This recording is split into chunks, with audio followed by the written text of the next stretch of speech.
Hi guys, ఈరోజు spicy chicken curry అయితే ready చేస్తున్నాను. దానికి కావాల్సిన ప్రాసెస్ చూద్దాం.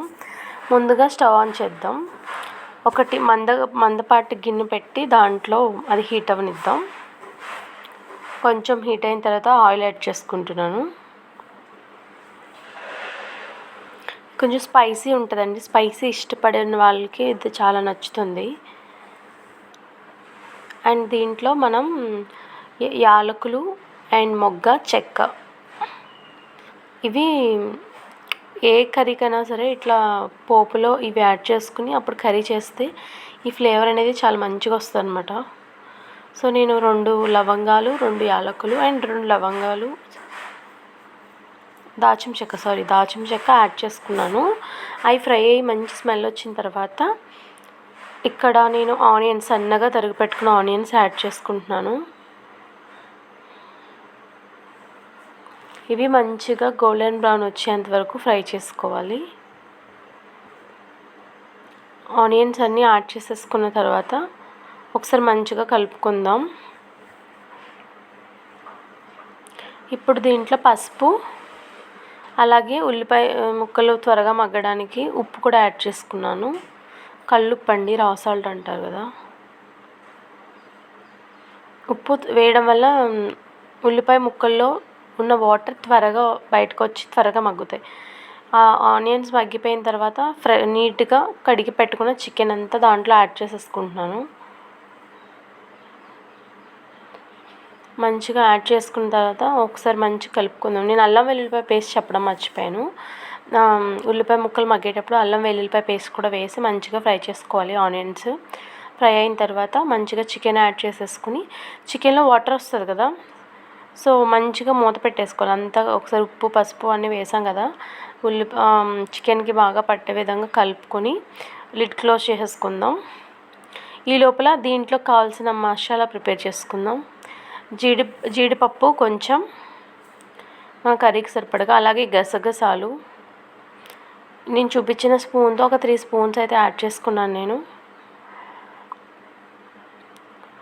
గసగసాలు తర్వాత ఎండు కొబ్బరి తీసుకుని పైన బ్లాక్ది ఉంటుంది కదా, అది పీల్ చేసేసుకుని సన్నగా ముక్కల్లాగా కట్ చేసుకున్నాను. ఆ ముక్కలు కూడా యాడ్ చేసుకున్నాను దీంట్లో. ఇప్పుడు దీన్ని కొంచెం వాటర్ హెల్ప్తో పలుచగా గుజ్జులా అయితే చేసేసుకోవాలన్నమాట. మంచిగా పేస్ట్లా చేసుకోవాలి. ఇది మంచి టేస్ట్ ఇస్తుంది అన్నమాట మన స్పైసీ చికెన్ కర్రీకి. చూడండి, వాటర్ అనేది బయటకు వస్తుంది కొంచెం కొంచెం. మూత పెట్టి సిమ్లో పెట్టి మగ్గనివ్వాలి చికెన్ అంతా. మధ్య మధ్యలో కలుపుకుంటూ మూత పెట్టుకుందాం. అడుగు అంటకుండా ఉంటుందన్నమాట. చూడండి ఎంత వాటర్ వచ్చాయో చికెన్లో. ఇట్లా వాటర్ అంతా ఇంకిపోయి మంచిగా ఆయిల్ పైకి తేరే విధంగా కర్రీని అయితే కుక్ చేసుకోవాలన్నమాట. ఆ వాటర్ అంతా డ్రై అయిపోవాలి. డ్రై అయిపోయింది. ఇప్పుడు నేను దానికి కావాల్సిన కారం, మన స్పైసీ చికెన్ కదా, కారం అయితే నేను కొంచెం ఎక్కువ వేసుకున్నాను. ఒక 5 స్పూన్స్ వరకు వేసుకున్నాను. అలాగే జీలకర్ర, ధనియాల powder, garam masala powder and chicken masala powder మన స్పైసీకి తగ్గట్టు కర్రీకి చూసుకొని యాడ్ చేసుకోండి. నేను ఒక స్పూన్ ధనియాల జీలకర్ర పౌడర్, ఒక స్పూన్ ఏమో మసాలా పౌడర్, అలాగే చికెన్ పౌడర్ ఒక 2 స్పూన్స్ యాడ్ చేసుకున్నాను. ఇవన్నీ మంచిగా మన చికెన్ పీసెస్కి పట్టే విధంగా మంచిగా కలుపుకోవాలి. కలుపుకుని ఒక 2 మినిట్స్ మూత పెట్టుకుందాం.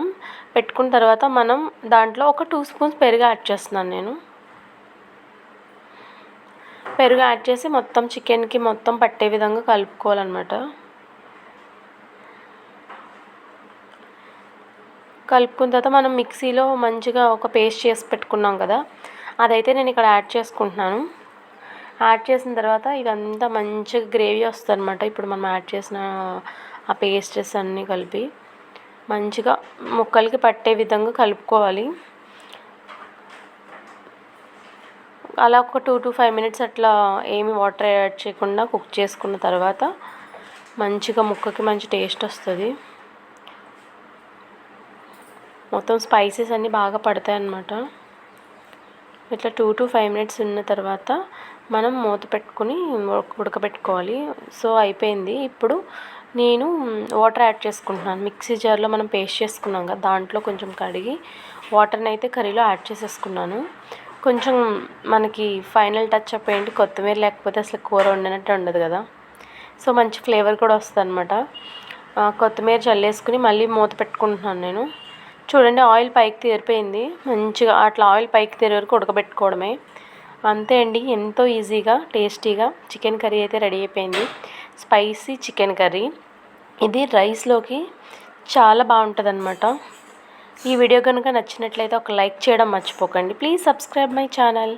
Bye bye.